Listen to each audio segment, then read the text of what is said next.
Oi, gente, vamos falar hoje de um assunto que talvez deveria estar antes daquele que a gente tratou nas 2 semanas passadas, que era o bilinguismo. Mas como o bilinguismo é a proposta atual, e a gente está construindo essa disciplina, eu falei, por que não puxar, né, ele antes da história da língua de sinais? Daí a gente já entra na história da língua de sinais e a gente passa para a língua de sinais em si, que a gente vai precisar ver algumas características linguísticas da língua de sinais. Bom, eu sou a professora Karine Albuquerque e o meu intérprete é o André Aguirre do Amaral. Nós vamos aí para mais uma aula de estudo de Libras. Hoje nós vamos falar sobre a história da língua de sinais, mas que vai se confundir com a história da educação de surdos, né? A história da língua de sinais, ela só é narrada, ela só é trazida para a gente pela própria história da educação de surdos, tá? Então, a gente vai ter que fazer um breve histórico da educação para a gente começar a entender como essa língua de sinais acontecia. Por quê? Não quer dizer que a língua de sinais não existia antes dos surdos serem escolarizados. Não é isso. É que os registros linguísticos, de evolução linguística que a gente tem, é a partir da educação. Quando pensam métodos educativos de se ensinar surdos, e aí a gente começa também a falar sobre língua de sinais. Então, não há como a gente dissociar a história da língua de sinais da própria educação de surdos, entende? Bom, a história da educação de surdos nos primórdios, ela é muito igual a toda história de qualquer deficiência, né? A educação especial, a disciplina que vocês devem ter tido antes da minha, se fizeram uma ordem certa de disciplinas, porque vocês adoram puxar a disciplina, né? Mas numa ordem correta, a gente tinha proposto que vocês fizessem educação especial antes da disciplina Estudo de Libras.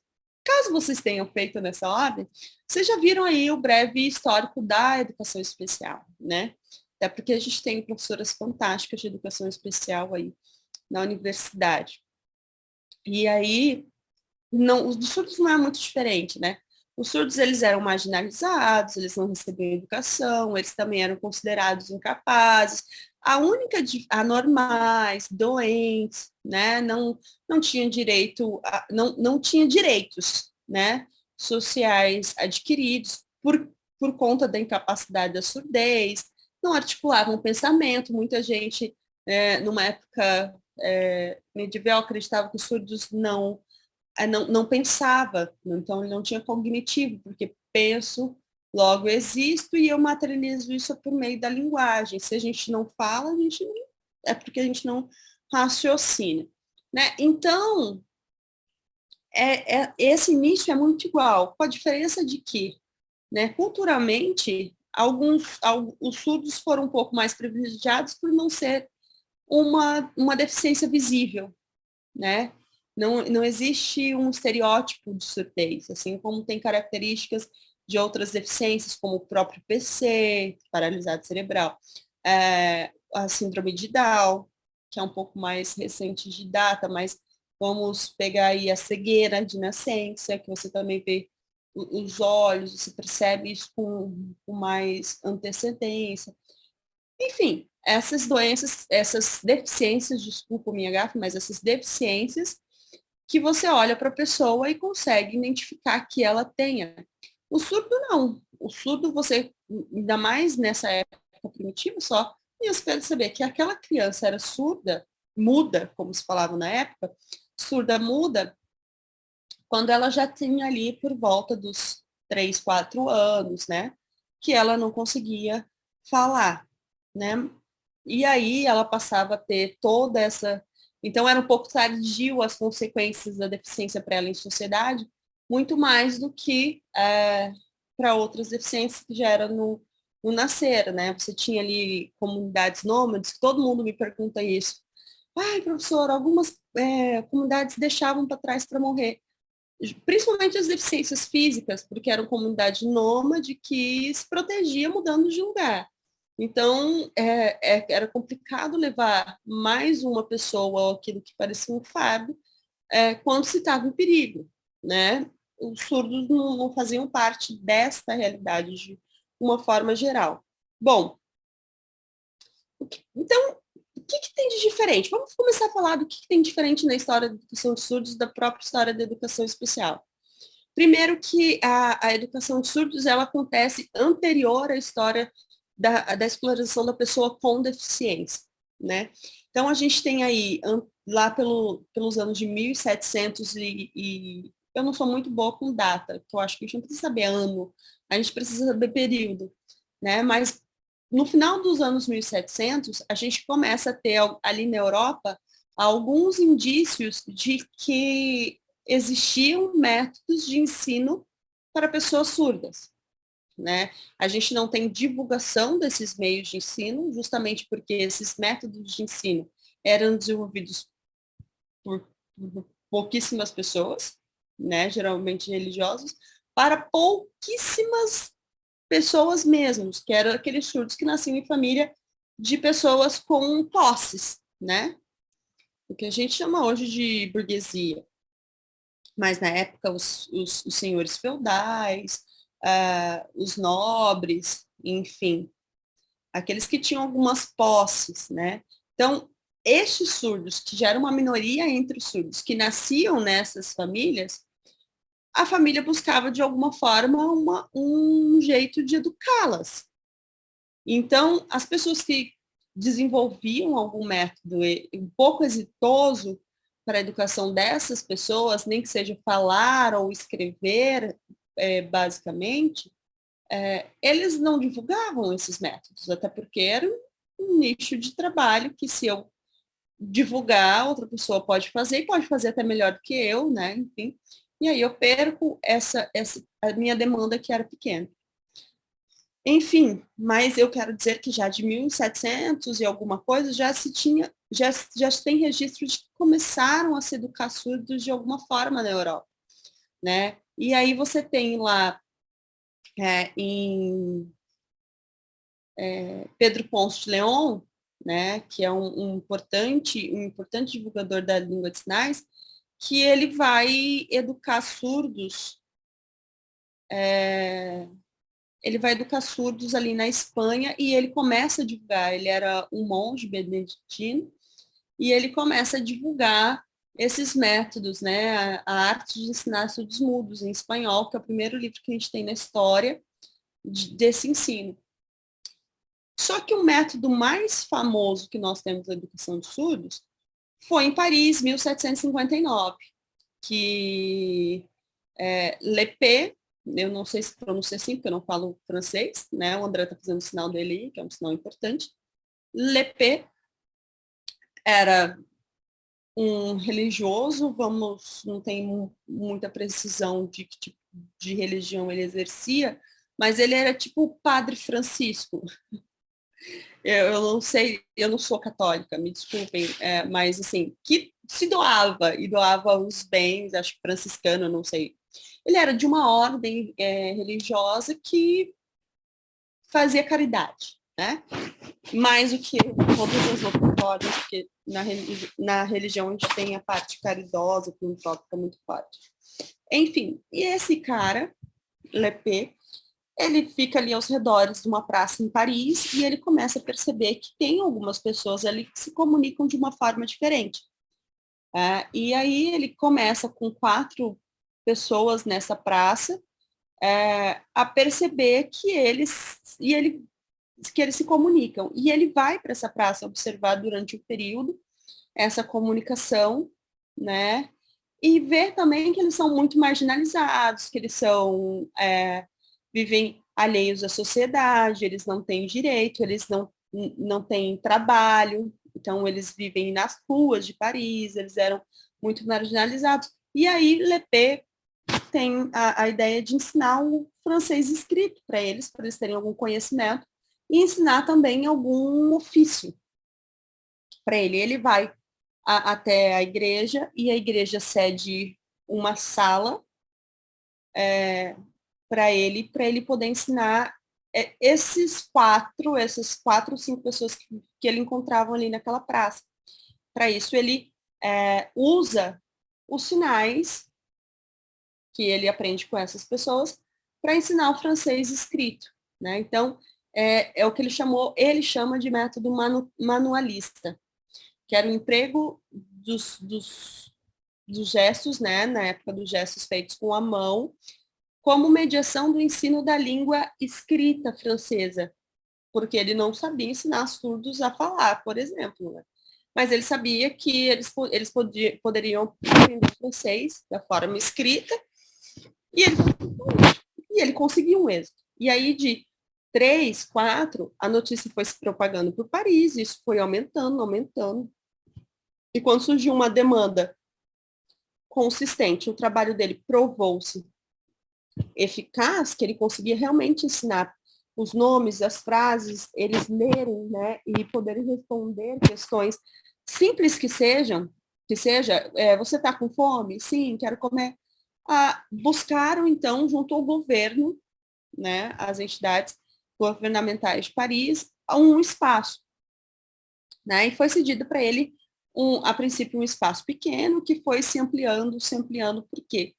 Porque nessa época, a Europa não tinha um espaço de escolarização de surdos de um método denominado. Lembra que eu falei que as poucas pessoas que ensinavam surdos na Europa, que era Espanha e Itália, que a gente tem ali Giordano, Pedro Ponte de Leon, que é quase contemporâneo um do outro, eles escondiam esses métodos, as pessoas não sabiam, né, esses métodos, e aí começou a rodar a fama na Europa que Paris tinha um local que se ensinava surdos a escrever, um ofício e tudo mais. E aí, esse pequeno trabalho passou a chamar Instituto Parisiense de Surdos Mudos. É um instituto que aparece, por exemplo, naquele filme Menino de Aveyron, Menino Selvagem, que foi achado perto de Paris, o Menino Lobo. Levam ele para lá, porque como ele não respondia à voz humana, achavam que ele era surdo. Vocês podem ver esse instituto real, né? Foi gravado no instituto como ele neste filme, se vocês tiverem curiosidade. E aí, enfim, voltando aqui. E aí, esse trabalho cresce com os anos. Esses surdos que começaram passam a ser professores de outros surdos, porque eles ganham habilidade e eles começam a aprender também ofícios, o instituto vai crescendo. Muita gente vai a Paris aprender os métodos, aprender como se faz, ou mandam internos dos seus países a Paris para poder ensinar surdos, que era o único local do mundo que se ensinava surdos de uma maneira mais consistente, vamos dizer assim. E aí, esse foi o período que a gente tem de história do método manualista, começado por Lepé, que é tratado muitas vezes em alguns livros como o pai da língua de sinais, porque ele pega a língua de sinais que era marginalizada, ou seja, já existia entre os surdos, e aí ele começa tanto a ensinar eles a escreverem, quanto ele publica um manual desses sinais que eles usavam. Então ele começa a registrar a língua de sinais francesa, que é o berço, né, o rio de que muitas línguas de sinais do mundo bebem, inclusive a nossa língua brasileira de sinais. E aí, esse trabalho vai sendo desenvolvido. A gente está falando de 1758, 1757, e aí isso vai, né? O Instituto vai crescendo, vai ganhando fama, vai ganhando proporção, vai aumentando a atividade, e os surdos, proporcionalmente, ganham uma relevância social que não tinham antes, porque antes eles eram vistos como pessoas que não pensavam, como isso, como aquilo, e agora eles passam a fazer parte da sociedade, obviamente, de uma forma parcial, né, porque não falam, mas já com a escrita e dominando o ofício, eles são parte da sociedade, tanto remuneradamente, faz parte economicamente da sociedade, como o cidadão consegue adquirir direitos maiores, né, do que eles tinham antes, que eram viver marginalizados. Obviamente, né, Surdos não nascem só na família de gente pobre. E não era só Pedro Ponce de Leão que se interessou pela questão de surdez. Tem um cara muito importante nessa história, que dependendo de quem vai te contar essa história, vai colocar ele como vilão. Que vocês conhecem muito bem, mas que na história da língua de sinais ele ocupa um papel de vilania, de antagonismo muito grande, e que vocês só que para a sociedade é um grande mentor, e na época já era um cara de muito prestígio. O nome dele é Alexandre Graham Bell, né? Obviamente vocês sabem que é Alexandre Graham Bell, né? Vocês estão aí com os smartphones de vocês, graças a um primeiro invento chamado telefone. E o primeiro invento chamado telefone foi uma tentativa de um aparelho de amplificação para a esposa. Isso mesmo, Graham Bell era casado com uma surda. A gente não sabe como era o relacionamento de Graham Bell, né, com ela. Não, a história não diz, mas se eles dedicam um tempo grande para a melhoria de condição de vida da esposa, eu não acredito que ele odiava ela, né? Então, a intenção de Graham Bell talvez não seja essa de vilanizar, e sim de melhorar as condições de vida. É uma questão de perspectiva, mas muita gente vai falar assim, ele era um carrasco, é o pai do oralismo, e enfim, né? Mas Graham Bell, ele, junto com a ciência, e aí a gente vai colocar um paralelo aqui entre educação, que era o método manuelista, e a ciência. E a ciência tinha descoberto que os surdos não tinham, que a surdez não tinha ligação com a mudez ou a afasia, que é a falta de fala, que eram processos independentes, que a gente já falou na aula, tanto cerebral quanto de aparelhos, né, não são interligados, o fonador não é interligado com o aparelho auditivo, são tanto mecanicamente, biologicamente, quanto cerebralmente, são coisas associadas. Então, a gente descoberto que a surdez, a mudez não era uma consequência da surdez diretamente, né? E sim socialmente por conta da falta de estímulo de voz. Então, a ciência começou a trabalhar nesses métodos de poder adaptar alguma coisa para que os surdos tivessem uma melhor qualidade de vida, que é isso que a medicina faz. E ela faz isso até hoje, né? É com órtese para o menino que tem dificuldade de andar, é a cadeira, o aparelho, o implante coclear. A medicina, ela tem uma anatomia ideal que ela tenta ao máximo chegar perto dessa anatomia. Ela não está muito preocupada com discussões sociais emergentes, apesar de a gente acreditar que ela tenha que ser humanizada, não com discussões sociais.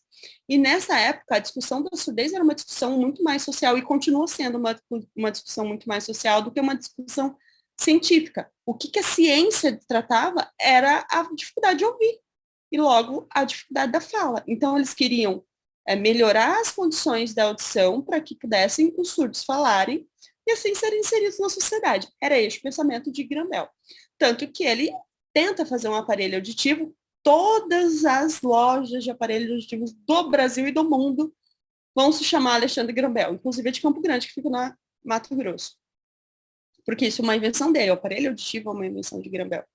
O telefone veio a partir dessa ideia, né, de ampliação de som para a esposa, né? Então, ele tenta melhorar a condição de vida da esposa e melhorar, sim, a entrada dela na sociedade.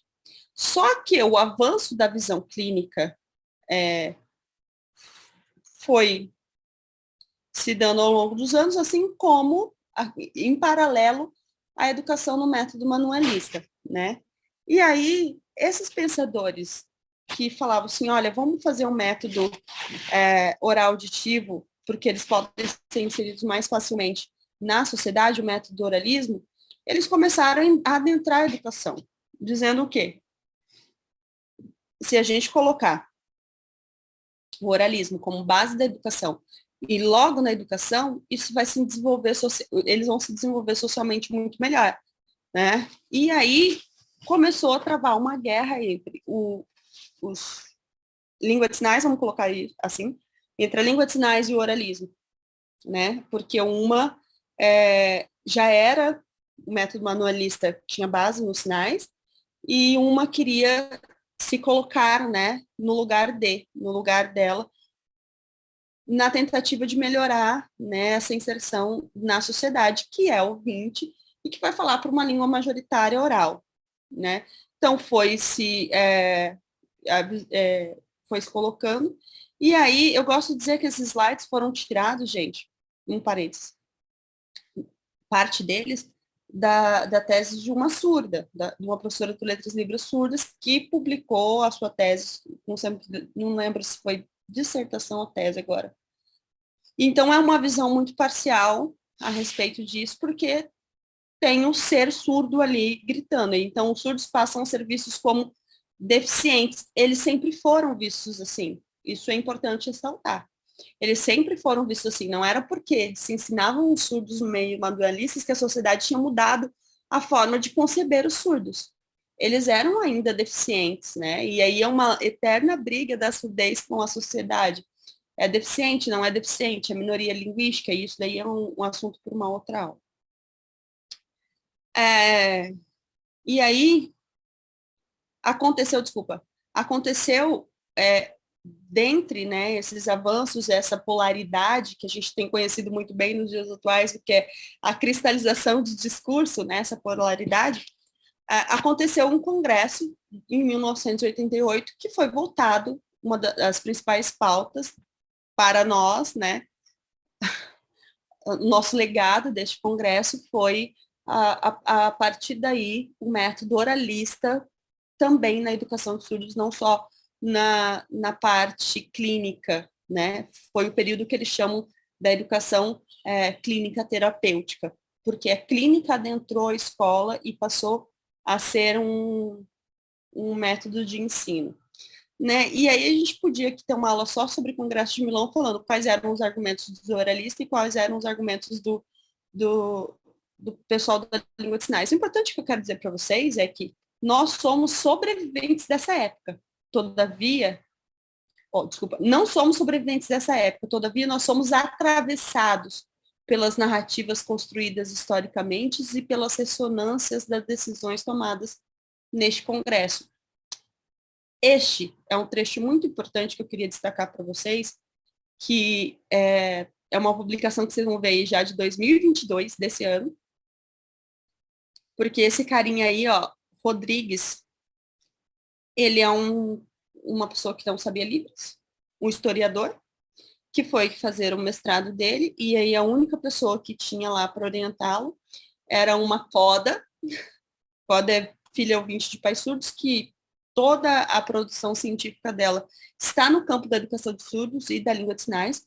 E ele falou, e agora? Eu não sei língua de sinais, não tem como trabalhar com você. Ela falou, o que você faz? Faço história. Ele falou assim, então, estuda história. Ele falou assim, mas não, já estudaram muito, não, a história dele. Eu imagino que já tem estudado muito.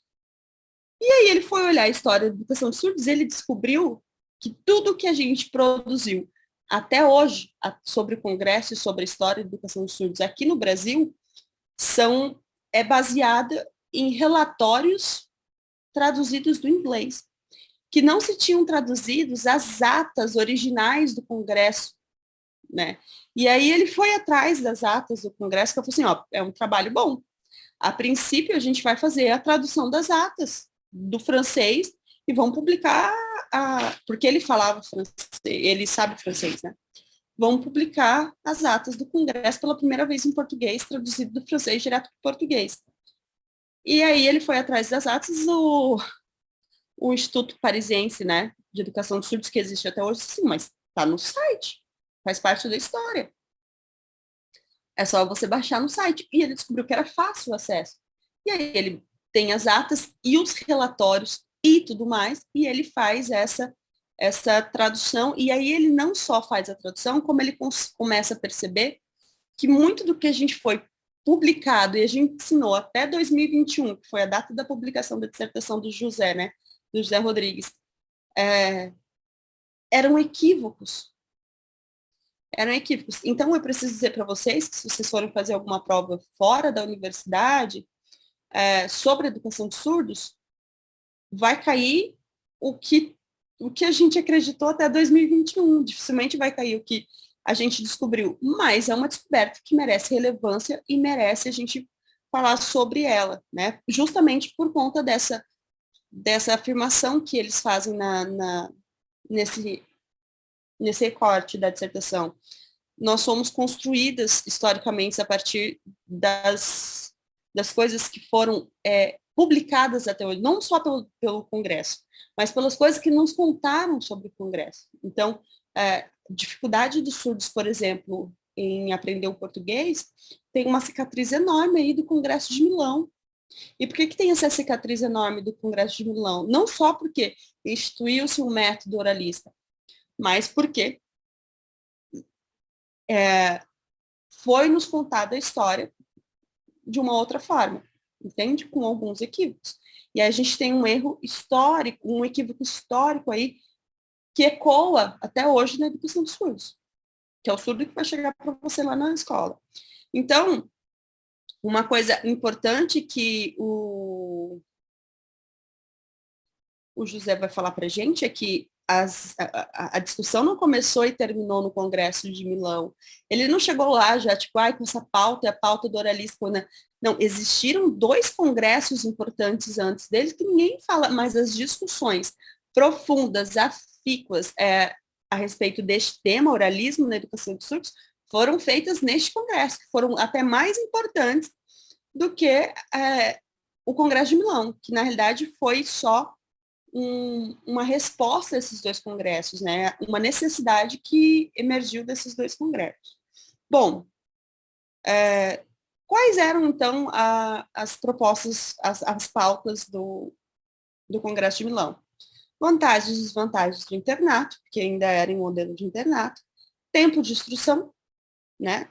Número de alunos por classe, trabalhos mais apropriados para os surdos, como eu falei para vocês, eles sempre visavam o ofício, visavam o trabalho remunerado, as enfermidades, né, e as medidas curativas preventivas. Então, olhem que sempre esteve presente no Congresso, na educação de surdos, a questão clínica. Talvez não para a fala, não para a articulação da fala, mas as questões clínicas sempre estiveram presentes em torno da educação da surdez, porque eles eram vistos como uma pessoa com deficiência, né? E assim acontece com toda a educação das pessoas com deficiência. Tem ali um centro, a referência, os pais querem um centro que já tem ali o médico, o psicólogo, né, que vai fazer essas questões. E as discussões voltaram-se. Lembra que eu falei que esses slides eram da dissertação ou da tese de uma surda? Voltaram-se as questões. Não, eles foram uma resposta. O Congresso já foi uma resposta, uma necessidade por conta da discussão que já vinha sendo feita as 2 congressos, um intervalo de 5 a 7 anos anterior ao Congresso de Milão, tá?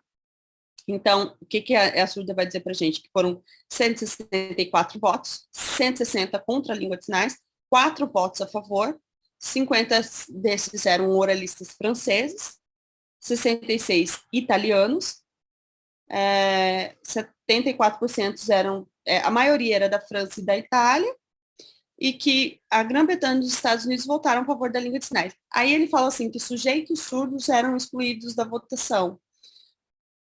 Mas a gente achou que era porque eles eram surdos. Porque os ouvintes sempre falaram em cima da voz do surdo, porque os ouvintes sempre fizeram valer a voz dos surdos. Não, não foi assim que aconteceu a história, não, pelo menos que está registrada ali nas atas do Congresso. Existia uma delegação e uns representantes que poderiam votar. Né? Então, as entidades que poderiam votar elegiam ou mandavam esse representante que iam falar sobre o voto de todo um grupo, né?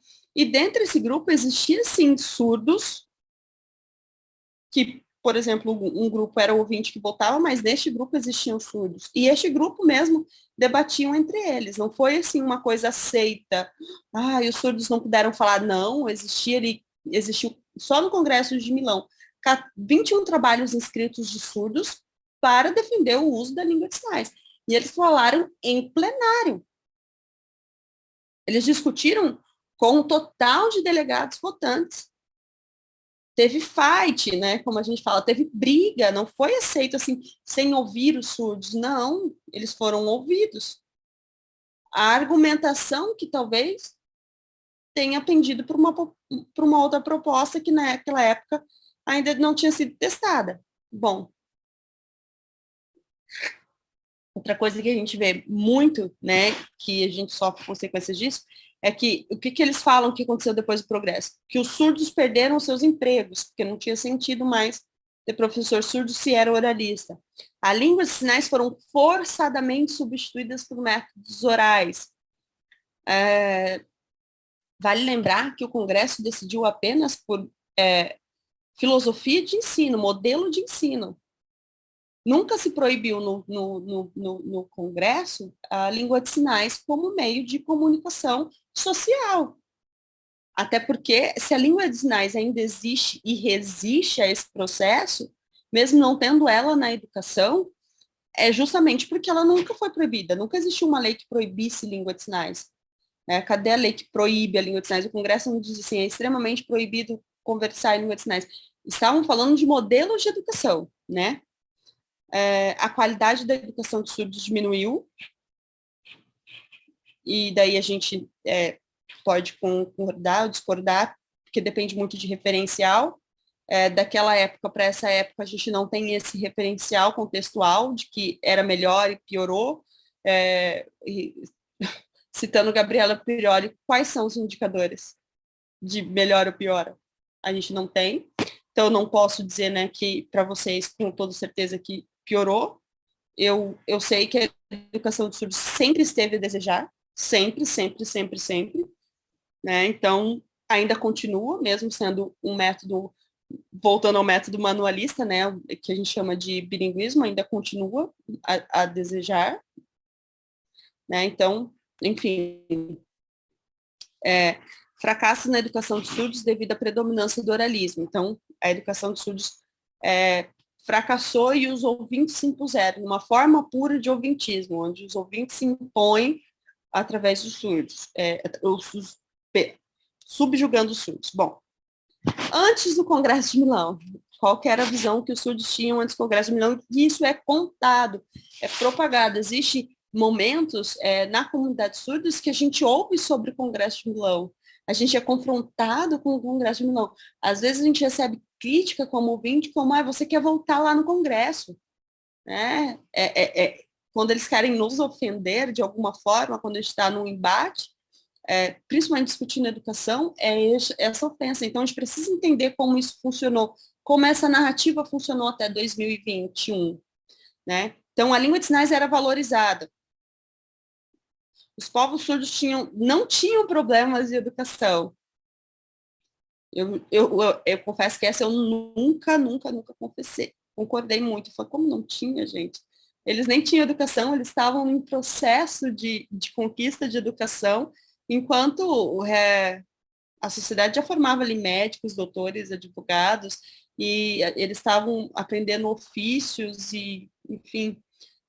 Mas, assim, na visão deles era muito melhor. Sujeitos surdos dominavam a arte da escrita. Isso, a história nos conta que é um fato, que os sujeitos surdos, tinha sujeitos surdos que tinham clubes e eles conseguiam fazer convites e se comunicarem através da escrita. Isso até que no Brasil, né? Escritores surdos, artistas surdos, professores surdos, e os sujeitos surdos eram bem-sucedidos. De uma forma ou outra, eles eram bem-sucedidos. Essa é uma visão que a gente tinha do Congresso, quer dizer, antes era tudo perfeito, era tudo maravilhoso, aí veio o Congresso, veio esse discurso elitista, que nos afundou e afundou a língua de sinais. Eu já vi comparações como a Torre Gêmea, né? Ele foi o avião do terrorismo que bateu na Torre Gêmeas da cultura e da língua. É uma visão um pouco dramática, mas é uma visão que existe e que é passada de geração a geração de surdos. Então, a história deles é baseada nisso e fala assim, o português foi imposto, a língua oral foi imposta em detrimento da nossa. Tentaram matar a língua de sinais com a imposição do português. E isso é muito forte, né? E cria uma resistência, tanto à língua oral, até a gente vê isso nas discussões. A gente viu agora uma lei recente, de 2021, que fala que a modalidade bilíngue para surdos é para surdos e deficientes auditivos que sinalizem.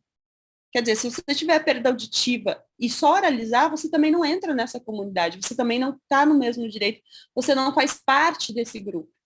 Né? E tem a gente vê essa discussão social de quem é o surdo, de quem é deficiente auditivo, inclusive caindo em prova do Enem. Né? Eu já falei com vocês sobre isso. Então, quem aceita essa proposta de oralização para se inserir na sociedade, não é bem visto pela uma comunidade que sinaliza, né? E aí a gente fica também com essa divisão e essa polaridade dentro do próprio grupo de surdos, justamente por conta dessa história de educação de surdos. Quer dizer, se você aceita, porque você está compactuando com o que os ouvintes fazem com um discurso clínico, um discurso que vê a gente como deficiente e não como minoria linguística, tá? Então, a gente tem a história da educação de surdos, desde que começa a discutir o oralismo, ela é um paralelo de opiniões que não se convergem em momento nenhum, né? Então, ela sempre está nesse binário, sinalizado, oralizado, certo, errado, melhor, pior, era tudo uma maravilha, ficou tudo um caos, né? Para não falar o que eu pensei. Bom, então, a gente precisa falar sobre o Congresso de Milão quando torna ele um lugar de memória. Isso daí o José vai falar, tá? É uma fala do José. Um lugar de memória, quando cristaliza as memórias e as narrativas deformadas acerca das oposições binárias entre língua de sinais e língua oral. Né? Então, alguns pontos importantes que ele traz para a gente, que eu já falei, é que começou no Congresso lá em 78, e se estendeu para um outro congresso em 79, e aí o Congresso de Milão foi em 1880. 78, 79, 80, foram 3 anos de discussão em congressos com as mesmas pessoas, os mesmos delegados, para chegar nesse... Não foi assim uma coisa da minha cabeça, vou mudar, né? Como a gente pensava que tinha sido. Bom, e aí eu trouxe para vocês uma coisa que ele traduziu da Rochelle, que é uma surda, que trabalhava no Instituto Parisiense, e ela fez um relatório sobre o Congresso em 1878, porque ela iria representar o Congresso no Congresso de Milão em 1880. Ela era uma das que participavam da delegação. E aí ela vai falar sobre o primeiro Congresso, já a primeira discussão. Olha o que ela fala. O Congresso, depois de ter amadurecido, deliberou, embora preservando o uso da mímica natural como auxiliar do ensino, como primeiro meio de comunicação entre professor e aluno, ela fez essa ressalva. Considera que o método conhecido como articulação, envolvendo a leitura dos lábios, que visa tornar o surdo-mudo mais completo na sua vida social, deve ser decididamente preferido a todos os outros. Preferência também que justifica o uso cada vez mais geral desse método em outras nações da Europa e até mesmo da América. No entanto, é da opinião de que o ensino preconizável como aplicável à generalidade das crianças surdas mudas, uma vez que não pode ser adequado para sujeitos cuja cultura intelectual tenha sido negligenciada ou completamente negligenciada, é necessário aplicar-se um ensinamento que, por meio de canais rápidos, ou seja, por meio de sinais comuns a todos os surdos mudos, torna-se possível desenvolver a faculdade tanto quanto possível. Então, ela falou assim, olha, a gente deliberou que a língua de sinais pode ser usada, ponto. Mas o método oral, ele deve ser eleito porque ele é melhor que os outros, né, já testado na Europa e na América, mas que surdos que têm um comprometimento intelectual ou que não tiveram língua de sinais de acesso à primeira infância, é necessário ainda aplicar ensinamentos rápidos a partir dos sinais. Então, a gente precisa ensinar os sinais paralelo ao método oral. Essa foi a primeira deliberação. Ele traduziu isso, né? E aí, outra coisa que ele fala é que, no outro trecho, que não dá para colocar para vocês, é que quem defendia oralismo defendia, por exemplo, deixa eu ver se não coloquei mesmo, defendia um método que estava sendo estudado por mais de 20 anos. O próprio diretor do Instituto Parisiense à época falou assim, já me apresentaram esse método, mas eu não quis colocá-lo em implantar, né? Não quis implantar no Instituto Parisiense do Brasil, porque eu não tinha respostas. E deixei ele em incubadora por mais de 20 anos, quer dizer, quando começou ele falou, não tem resposta. E agora, com os resultados de 85% de sucesso, acredito que seja uma boa hora para a gente implantar o oralismo. Quer dizer, ele não pegou oralismo e colocou do dia para noite no Instituto Parisiense, ele não pegou oralismo e impôs ele no Instituto Parisiense, ele foi durante 22 anos estudado e acompanhado de perto, se ia ter sucesso. Então, na época, né, por mais que eu tenha uma defesa da língua de sinais e acho importante que a educação de surdos passe pela língua de sinais, e eu acho isso muito importante, Karine, eu não posso também imputar todos os erros da educação de surdos a uma decisão de um congresso, que nem foi de um, foi de 3, enfim, e o contexto em que ele foi inserido precisa ser considerado, tá? Então, essa é a grande diferença. Bom, só que 20 anos depois, a gente começa a ter 100 anos depois, até alguns documentos vocês vão encontrar ali que eles vão falar de 100 anos, né, da interrupção da história da educação de surdos ou da língua de sinais. 100 anos depois, a gente começa algumas publicações sobre o bilinguismo, que é aquela parte que a gente viu na aula passada, né? Lá em 1986, 85, se não me engano, a Lucinda Ferreira Brito começa aqui no Brasil, né? Quando chega no Brasil, a gente pode ter certeza que a Europa retornou um pouco antes, os Estados Unidos retornou um pouco antes. E vale lembrar também, gente, que o Congresso ele decide sobre a respeito daqueles que votaram. O oralismo, quando vem para o Brasil não participou do Congresso de Milão. O INES foi fundado em 1857. Isso? Foi 1857, se não me engano, 26 de setembro de 1857. O Rua chega no Brasil em 1855, em 87, em 80 foi congresso, mas nós não participamos do congresso. Né? Não, eu acho que não teve uma participação de voto no congresso, mas mesmo assim aderimos o oralismo, porque era uma tendência nacional europeia. A gente comprou a ideia europeia, né? A gente comprou a ideia europeia como a gente tinha comprado a ideia manualista. Porque o próprio Instituto de Educação de Surdos do Brasil, ela é uma réplica do Instituto Parisiense. A gente trouxe o modelo de lá. A gente não tinha aqui. Por que a gente não fez aqui? Porque a gente compra. A gente importa as coisas de fora. Com a educação de surdos foi a mesma coisa. A gente foi lá na Europa, o eurocentrismo dominava, nós éramos colônia de Portugal, e a gente trouxe o que era de fora. E aí, quando fora muda, a gente muda também, tá?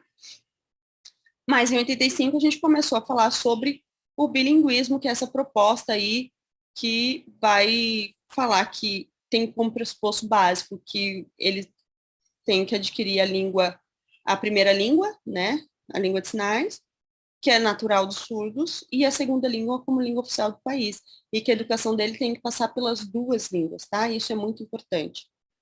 Bom, eu acho que eu já falei demais, a gente podia falar um pouco sobre a língua de sinais no Brasil. Eu vou falar só em tópicos mesmo, porque para vocês não cansarem muito dessa aula, que também é uma aula difícil, né? Mas a nossa língua de sinais, como vocês viram, tem origem francesa, a primeira, em 1857, 26 de setembro de 1857. A primeira escola de educação de surdos que até hoje existe, que é o INES, não INES, vocês procuram na internet, Instituto Nacional de Educação de Surdos, Ele foi fundado pelo imperador, né, Dom Pedro II, lá no Rio de Janeiro, no bairro das Laranjeiras, está lá até hoje. Funciona como escolarização até hoje, é uma grande referência da educação de surdos do Brasil, né. A nossa língua de sinais, ela originou-se dos povos brasileiros e surdos que eram daquela época, mas a sistematização veio da língua francesa, porque até onde a gente tem conhecimento veio um surdo que trabalhou no Instituto Parisiense, Ernest Huart, Eduardo Huart, ainda não tem precisão do nome dele, pela história, mas Huart, ele vem da França, ele chega no Brasil em 55, né, também trabalha numa sala cedida de uma escola para começar a sistematizar, né, a educação de surdos. Então, ele tem os surdos que já habitavam aqui, os sinais que já existiam no Brasil, da língua brasileira de sinais, e ele faz uma adaptação daqueles que não tinham, né, ele traz da língua francesa e faz uma estruturação da língua conforme a língua francesa de sinais, né. Importante dizer que também, um pouco depois, já em 1929, é fundado o Instituto Santa Teresinha, na cidade de Campinas, por duas freiras, que também teve um importante papel na educação de surdos no Brasil, e existe até hoje, né? E aqui em Campo Grande, a gente vai ter um único artigo publicado a respeito disso pela Neiva, da família Quino. Ela é uma ouvinte da família Quino, professora do Letras Libras da UFSC, mas nascida e criada em Campo Grande. Ela publicou sobre a história da língua de sinais, e ela fala que a família Quino foi uma das grandes precursoras, né, da língua de sinais em Campo Grande, justamente porque eles estudavam no INES, vinham, traziam os novos sinais, e aí eles começaram a fazer encontros em casa, depois passaram essa visibilidade ali para 14 de julho, né, quando eu comecei a sinalizar esses encontros ainda na praça, eram frequentes, eu falava para os meus alunos assim, vocês querem ver surdo? Querem ter contato com surdo para sinalizar? Vai lá na praça. Daí, lembra que a praça fechou por uma reforma? Foi quando esses encontros se dissiparam, né, passaram a ser em alguns terminais, principalmente por surdos estudantes, né, que se encontram ali nos terminais. Mas em 86 foi fundado o Centro Educacional de Atendimento ao Deficiente da Audiocomunicação, que apesar de ser lembrado como uma referência da língua de sinais de Campo Grande, o CEADA, que existiu até 2019, se não me engano, fechou em 2019, ele começou com um centro para deficientes da audiocomunicação e um centro de atendimento e não uma escola, assim, propriamente dita. Então, tinha fono, tinha reabilitação de fala, era baseado na oralidade, né? E depois ele se transforma ali no final, já no final da década de 90, uma escola completamente sinalizada, e aí foi perdendo a sua força e fechou em 2019. E aí também a gente teve a Associação de Surdos, que foi muito forte uma época aqui no nosso estado. Ela foi fundada em 82, passou a se chamar Assumes, como é conhecida hoje, a Associação de Surdos do Mato Grosso do Sul, em 87. Hoje ela não tem tanta expressividade, mas a gente tem aí algumas outras associações, como o Desporto, Pantanal dos Surdos, que acho que é esse não, André, Pantanal dos Surdos, que é uma associação sobre futebol, né, e tem alguma representatividade. E, bom, algumas coisas que são importantes. A gente antecede a nação em muitas coisas. Por exemplo, a gente já reconhecia no Estado a língua de sinais como língua desde 95, né, 10 de novembro de 95, na época do Juventus da Fonseca. E por que isso foi importante? Porque começou a se contratar intérpretes para as escolas, né? A mesma coisa da lei da Libras, começou a ter alguns direitos aqui no estado que outros surdos não tinham em outros estados. A gente lembra que o reconhecimento da língua foi em 2002, né? Então, a gente antecedeu muito o estado, que eu digo estado-nação, né? A gente tinha aí os intérpretes educacionais desde 94, a primeira data de intérprete educacional, acho que na escola ADA, que foi contratada pela Secretaria de Educação. A gente tem cursos de Libras, tanto de entidades religiosas, como da própria SUMES, desde 96, 97. A gente tem sala de recurso específica para surdez, a gente tem núcleos na Secretaria de Educação, e a gente tem o CAS, que foi criado em 2004, o CAS já foi muito maior, hoje em dia também perdeu esse espaço, o CAS hoje ocupa um lugar dentro do SEADA, que virou só um centro mesmo, né, mas o CAS foi fundado em 2004, né, ele chegou a formar mais de 500 alunos de Libras por semestre, então tinha uma representatividade muito grande aí nos anos 2000 até 2015, 14, ele tinha uma influência muito grande na comunidade surda e na educação de surdos em Campo Grande, e era um local que eu podia falar para vocês, procurem o caso. Hoje em dia, eu não sei o que eu mando mais os professores procurarem.